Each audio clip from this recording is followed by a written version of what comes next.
everyone, welcome back to my channel. In today's video, this is something that I think that everybody out there needs. I have with me today Daniela, who is a full cycle senior job recruiter, and she's gonna tell us all about how to build our resume so that dream company that you want can hire you just like that. So can you tell us what exactly is a full cycle senior job recruiter? Yes.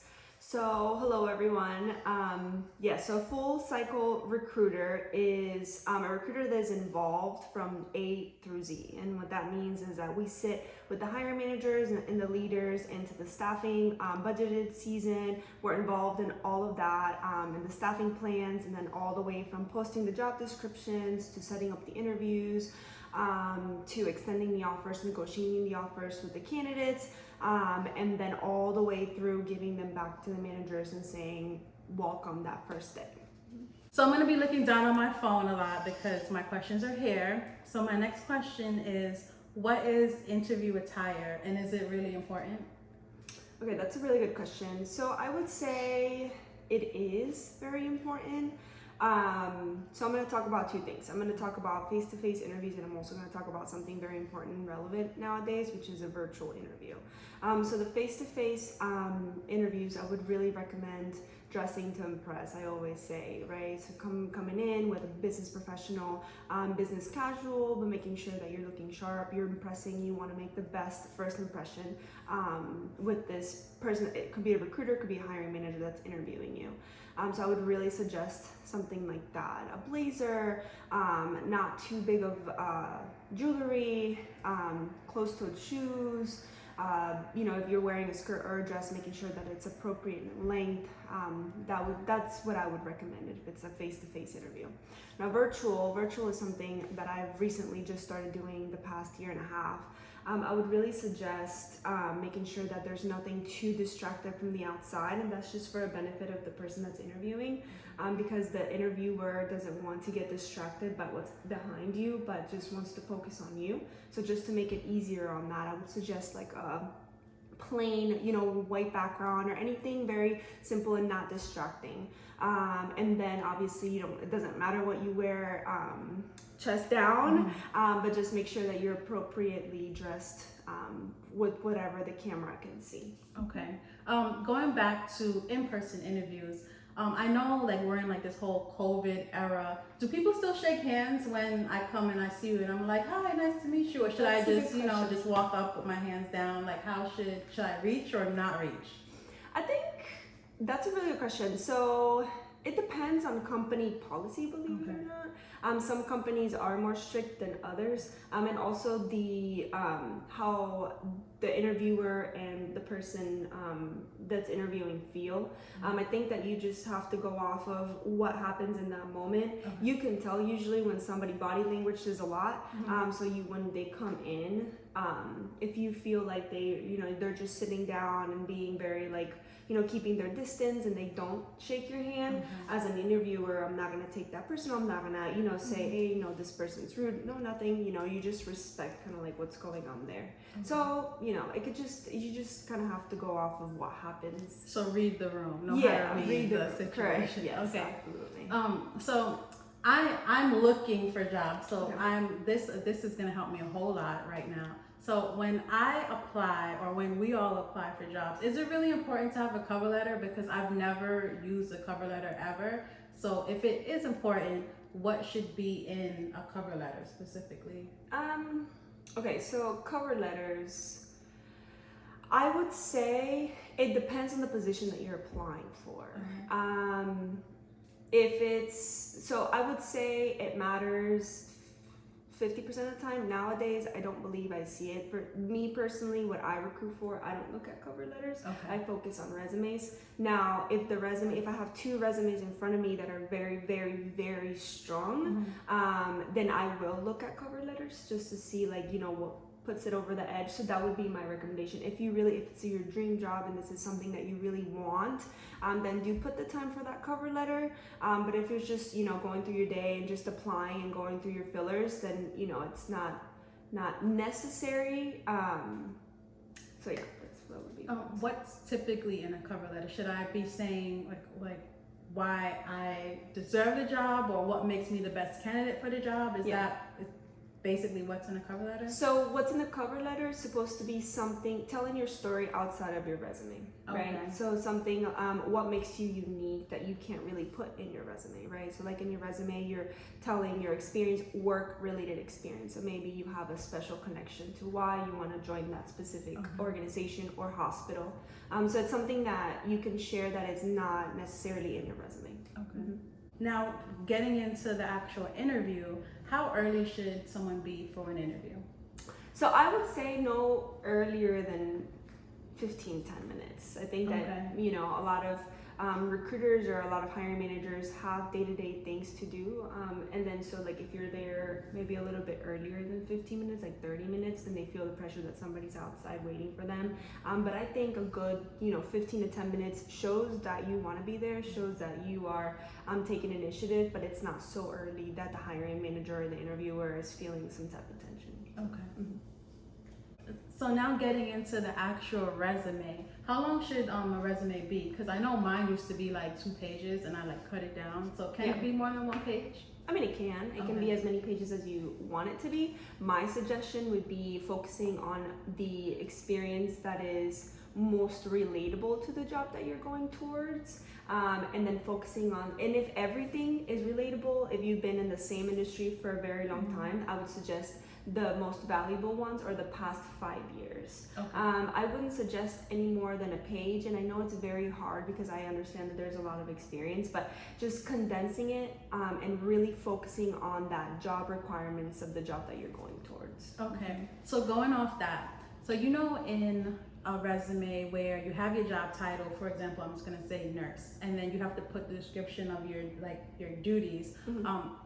What can we put? Because normally I usually just go ahead and I just go on, like Indeed or somewhere, and I just copy and paste like straight up because I don't really know. Like I don't know how to make it sound proper. Okay. So how can you help those of us that are kind of struggling with trying to make the description sound good? So what you're doing is right in the sense that, looking at other people's resumes or maybe looking at different job descriptions and seeing the way that they're describing the things that they have on the resumes and using that to kind of like benchmark and go and building yours. But I would really suggest, if you're going towards one job specifically, to going to look at that specific job description and looking at the job requirements. And then in the job requirements, I've done it before, which I copy and paste everything in the job requirements of the job that I'm looking for, I'm interested in, and then I compare it to my skills. And then I say, okay, this is the one that I have, this is the one that I don't have, this is the one that I could put, but maybe editing this word and that, and then basing off of that, then you can build your own resume. Okay. For everyone who, they're newbies, they have never had a job before, straight out of high school, what can they put on their resume as experience since they have none? Yes, so that's a really good question. So a lot of companies nowadays, I can tell you, me specifically, I look more than just a resume. So for me, it's a culture fit, it's a personality fit, right? So even though you don't have experience, you do have experience. Any services, volunteering work that you've done, anything maybe in like college or maybe in school, any type of skills like that is what I would recommend putting on a resume. I would, if you don't have experience, I would really push and be a little bit more aggressive, to be honest, to get on the phone with somebody, because on the phone, it's really hard to show your personality on a piece of paper. You can try the best that you can to use fancy words or not use fancy words and edit, but I feel like if you don't have experience and you get somebody on the phone and you show that drive and show that motivation of you wanting that job, can get you in. All you need is that interview. All you need is to get somebody to take the time to chat with you in person for you to be able to show that you want the job and you're adaptable and flexible.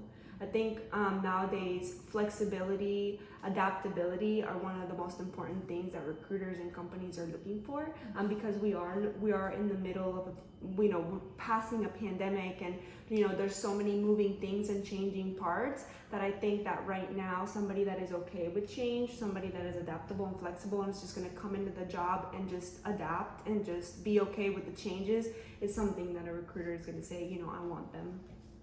So during an interview, I always get asked this, and I never know like what's the correct thing to say. Okay. I always get asked, do you have any questions? And Okay. a lot of times I say no. Sometimes, you know, I really think hard before coming in to have something so they can say like, okay, she got questions. So is it really important? Like, do you take that into consideration? Like, okay, she asked me questions or... Yeah. So me personally, I do. Okay. Because it shows that it shows that my candidate is invested. So there's a lot of cost related to turnover, right? So me as a recruiter, I want to find, my job not only is to find talent, the best available talent out there, but I want to find somebody that is going to stay within the company, because it affects the bottom line, and also it affects the culture. So as simple as it is, those questions like about 401ks, about benefits, about, you know, the culture of you, shows me that the candidate is involved and invested, that is not just looking for something to do for 4 to 5 months and then leaving. No, this person, you know, is thinking about 401ks, is thinking about, you know, the long term. Yeah. Okay. Makes sense, actually. Yeah. So I would honestly just like search a little bit more. Go to the website and do a little bit of research. You don't have to be an expert on everything in the company, but I would suggest just looking and doing a little bit of research. And I promise you, if you just read on their website, you'll have questions, because everything is not posted. You know, so as you read, you're like, oh, I wonder this. Not like, write that down, and that's something that you can ask a recruiter or hiring manager. Okay. When we get asked on an interview, tell me about yourself. Okay. Should I basically be summing up my resume, or should I go back saying like, oh, so, you know, I went to high school in New York, and like, how should I start that? So yes, that's a really good question too. So it's an opportunity for the recruiter, similar to the cover letter. It is your verbal cover letter. Okay. You know, it's what you say before we dig into your resume. I would suggest that. Like when I ask, you know, tell me a little bit about yourself, I can read how many years you have of experience. I can read everything that you have there. You know, tell me a little bit of you, you know, but don't go a little, you know, too wild in it. Like you just keep it relatable. I would suggest maybe you know, having a couple of facts already, like, you know, thought of, saying, I don't know, that your hobbies maybe, but making it, you know, keeping it relatable to what you're doing. Okay. Going back to when you were talking about the interview, how long after the interview should I reach out to a recruiter or a hiring manager, or should I just not reach out at all after the interview? So that's actually one of the questions that you can ask when they say, do you have any questions? You can say, okay, well, what do the next steps look like? When will I hear back? I'm really interested in this opportunity. Can you guide me onto what is to come next, right? And they'll usually tell you. And that's good to get a commitment out of the recruiters, because just as candidates can ghost recruiters, recruiters can ghost candidates, and you don't want that, right? So you want to grab that commitment out of the recruiter too. So I would ask, you know, when will I hear back from you, or, you know, things like that. If you want to do a follow-up, and if it's, you know, if you want to follow up, then you can also ask the recruiters of the email addresses of the people that you interviewed. Maybe send them a quick little message. It doesn't have to be an essay. It can just be a sentence or two. You know, letting them know maybe a point that you've talked about during your interview, or maybe that person that interviewed you really connected with them, and they said something about, you know, something outside of your resume, then you can follow up on that. But it's not necessary, but I would suggest it. Yeah. What advice or tips would you give to everyone who's out there trying to get a job right now, that needs some help? My biggest tip and goal would be to, if you really are interested, getting that interview, like analyzing it and strategizing it, like just plan your way out to having somebody talk to you, because I feel like the moment that you have the opportunity to talk, it's the opportunity for you to shine more than outside of that resume. You know what I mean? Like, it's like you know, this is my resume on paper, but let me show you what I can do. Like, let me show you what I have to offer. Let me show you how adaptable and flexible I am. Like, let me show you that I do want this job. You know, so that would be my biggest, like, tip, I guess, would be do anything obviously like that you can to be able to either have somebody on the phone or have somebody like face to face with you, like get that interview and then prepare for that interview. Okay. Last question is, if someone were to get a job offer on the spot, is it okay for them to say, I'm gonna think about this for a while, or will they be looked against badly, or do they have to accept that right now? Yeah. Okay. So so the short answer is no, you don't have to accept it right there and then, because it's a compliment to you, because they want you, they have no questions asked, you are the perfect fit, but then now you have to figure out if it's a good fit for you, and maybe you do need a couple of days to think about, but make sure you just communicate that to the recruiter. Let them know that, I'm really excited about the job. I just have to go back home and kind of think about it a little bit more. If you have any more questions, an opportunity for you to ask any more questions would be at that time. That way, when you leave the hiring manager, you already know, okay, this is the offer, this is what I have to think about, and make a decision, make a commitment. A job is a commitment. We as recruiters are looking for that. We're looking for somebody that is committed and wants this long term. Okay, I know I said that was going to be the last question, but another thing just came in my head. Okay, so what if I was offered a position and, for example, it paid, I don't know, let's say $10,000 a year, right? I know it's a ridiculous number, whatever. $10,000 a year. How can I negotiate higher pay for myself?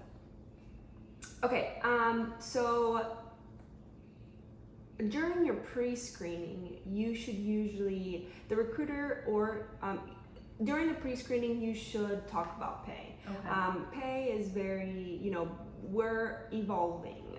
Pay shouldn't be something that is hidden, shouldn't be something like that, because why do you work? It's because you want to get paid, right? Yeah. So this is something that should come up in the conversation early on. It shouldn't be a surprise when they offer you X amount of money. You should already know.